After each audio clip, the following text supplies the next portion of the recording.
This video contains explanation of the topic 8.5 equations of motion by graphical method from chapter number 8 motion from class 9 science book and physics subject. Let's see 8.5 equations of motion by graphical method. Yeah, this one.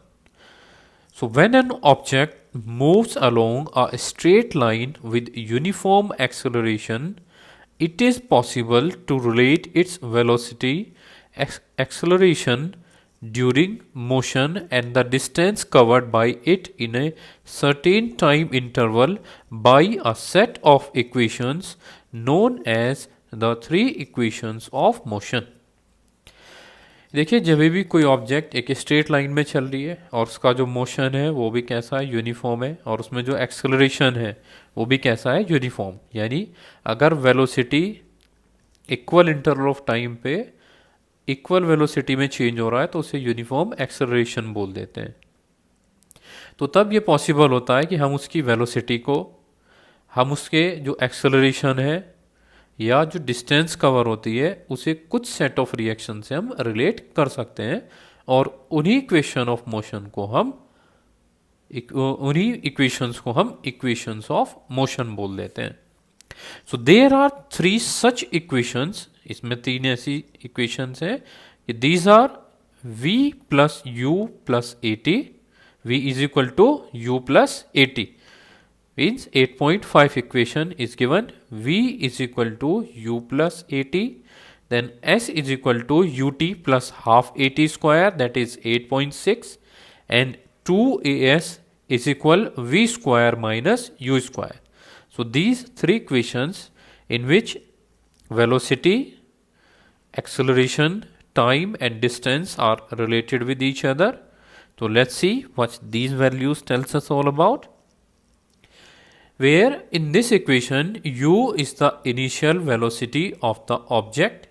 u क्या होता है, यहाँ पे initial velocity दे रखी है object की, जहाँ पे भी u है वो इनिशियल वेलोसिटी को बताता है, which moves with uniform acceleration a for time t, v is the final velocity and s is the distance traveled by the object in time t. यहाँ पे v क्या है, इनिशियल वेलोसिटी है, sorry v क्या है, final velocity है, u क्या है यहाँ पे, इनिशियल वेलोसिटी, a क्या है, एक्सेलरेशन है अगर बॉडी यूनिफॉर्म मोशन में, and time is equal to t. तो रिमेंबर यहाँ पे कंडीशन इन्होंने पहले ही दे दी है कि जो बॉडी है उसे यूनिफॉर्म एक्सेलरेशन में होना पड़ेगा, तभी आप इन इक्वेशंस को अप्लाई कर सकते हैं।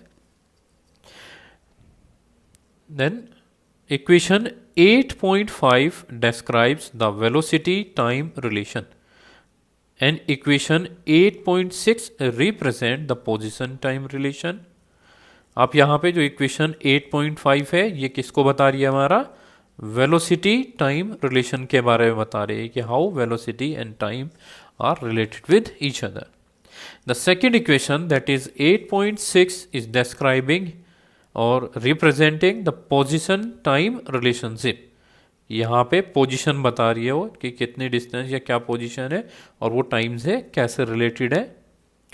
And then equation 8.7 which represents the relation between the position and the velocity can be obtain from equation 8.5 and 8.6 by eliminating t. अगर इसमें से t हटा देते हैं तो लगभग इन दोनों की हेल्प से हमारे पास क्या आ जाती है, ये इक्वेशन आ जाती है निकल के. उनसी जो थर्ड हमने बोला, और वो किसके बारे में बता रही है, पोजीशन एंड वेलोसिटी के बारे में बताती है. किसके, पोजीशन एंड वेलोसिटी. ठीक है, पहले वाला किस चीज़ के बारे में बता रही है, दिस इक्वेशन आपको बताएगी वेलोसिटी टाइम रिलेशन के बारे में, दूसरी इक्वेशन आपको पोजीशन टाइम के बारे में, और तीसरी जो इक्वेशन है वो बता रही है position and the velocity relation के बारे में. ठीक है, कि जो पोजीशन और वेलोसिटी के बीच में रिलेशन है वो क्या होगा.